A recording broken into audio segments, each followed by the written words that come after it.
So, oh boy, is this one a doozy?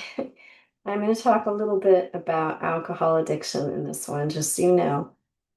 Um, so when I was a little girl, my grandmother, my dad's mother, she was an alcoholic, and I had one of my uncles was an active alcoholic, and one day she called my dad and said, "Go look for your brother, go get your brother out of such and such bar."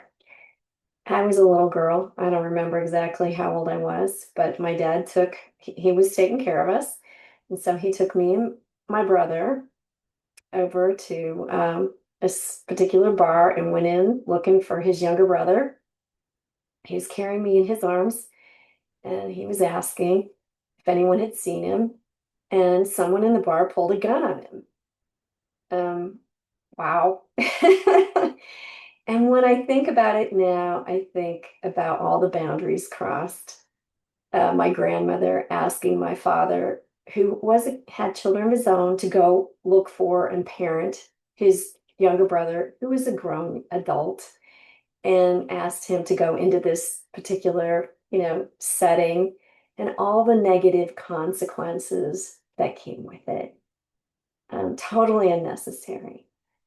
So I just want to say that, yeah, chaos, chaos. Do you want to live in that world? No, not a good idea. So January 17th, when I first heard that the best way to help an addict was to focus on myself, I thought Al-Anon was a heartless place where I would be forced to stop caring about my loved ones. I had decided never to return, but someone shared a thought that changed my mind. He said that although the desire to help another person can be well motivated and compassionate, our old ways of, quote, helping don't necessarily help. Al-Anon offers a new way to help. I examined my version of helping the addict, and I saw that when I covered her bad checks or made excuses for her, I kept her from facing the consequences of her actions. I was actually depriving her of opportunities to want to change. I also had to consider why I felt so desperate unless I was helping. When I took a look at my motives, I found that it was my anxiety I didn't want to face.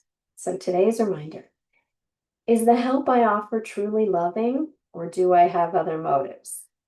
Am I trying to change another person or get them to do what I want? Talking it over with my sponsor can offer perspective.